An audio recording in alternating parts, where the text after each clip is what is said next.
What's going on, guys? Back in the garage working on my Pontiac.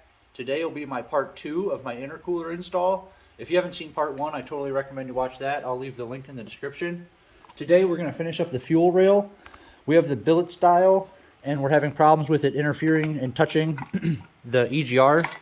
It's not letting me close here, so on the 05s, or at least the 04 and newer, you'll need a little EGR spacer to give me that little gap.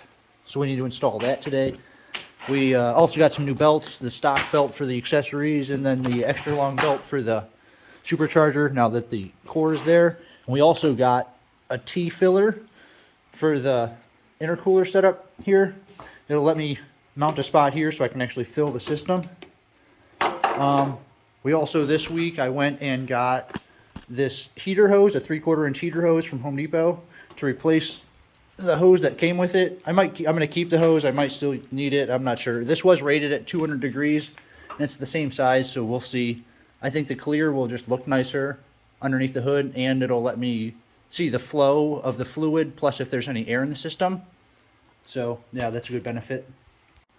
Okay, but since my last video, I also clamped all the hoses on with the hose clamps. I got this all mounted.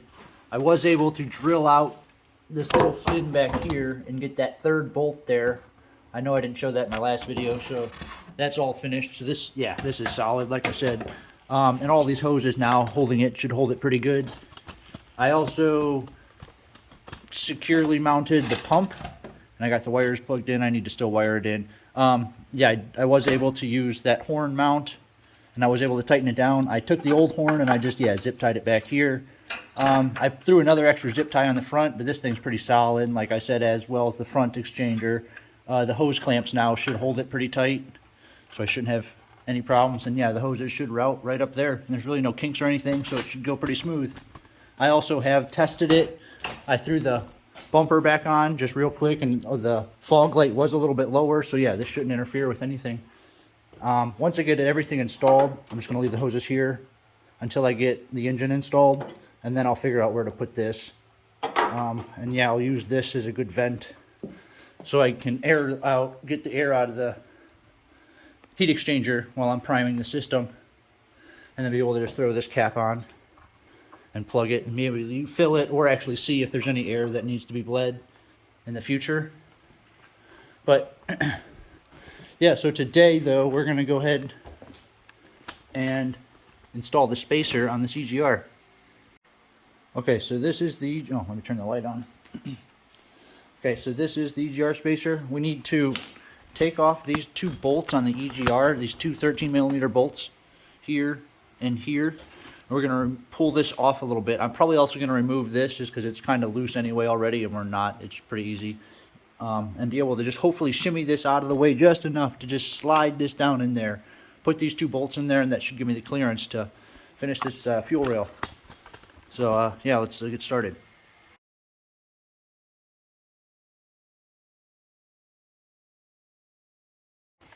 Okay guys, so yeah, that worked out perfectly, just as I thought. I did have to, it was easier just to pull this out of the way because it is just these 4 bolts. And then yeah, it was just those 2 bolts. I was able to just pull it enough to slide it in there, and it worked out great. And yeah, now there's just enough room for the fuel rail, just enough clearance. And then the hose will be able to come over and connect from the other one. So yeah, I'll show you guys the fuel rail. Yeah, make sure you have the new injector with all the rubber gaskets on it.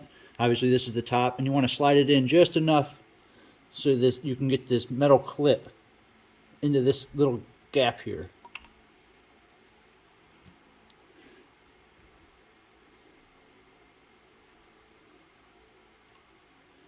And then you can slide this clip on there. Okay guys, once you get the clip on there, you want it to look just like this. You want this little end piece, yeah, to be around the billet part, and then yeah, the bottom clip to be on the fuel injector. And then we're going to bring it over here, and yeah, we're going to clip it in.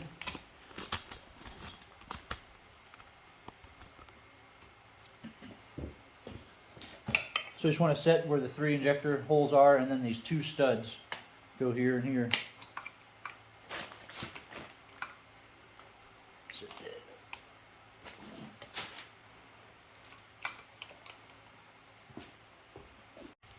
Yeah, guys, and then it's just these two 10mm bolts, one here and one here. You want to tighten those down, and then yeah, connect the hose here and here. And this is this is an 05, so after 04 we just have a returnless style fuel system. On the 03s and older cars, they actually have another line, fuel line, that goes back to the fuel tank. For whatever reason, I don't understand why that is. I just use all the fuel that you pump up already.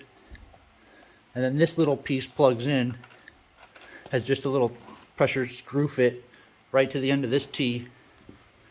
And this will just mount to your factory hose like any fuel line would.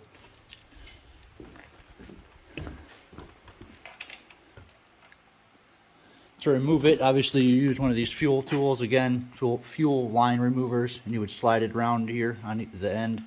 You can get this at any auto parts store, pretty cheap, and it lets you pop the clip off. Make sure, yeah, there's no pressure on the lines when you do that. And that pretty much wraps up this build series I have of this 3800 engine, guys. Yeah, to any of my subscribers, thanks for following me. Thanks for all your comments. My plans now for the engine are the transmission install. Now that I have that, I don't know if you guys seen another video. I just got this back this week. My buddy finally rebuilt it with all the triple edge performance parts.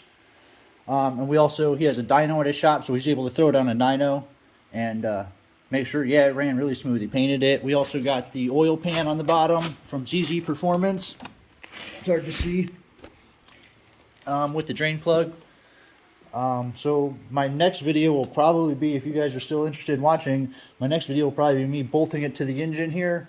I also need to go buy a starter this week so I can, because my old starter broke when I pulled it off. It was old, so we'll get a new starter bolted to it. We should be able to just lift it up and set it in place. I don't know. So again, thanks for watching, guys. Stay tuned for the next video.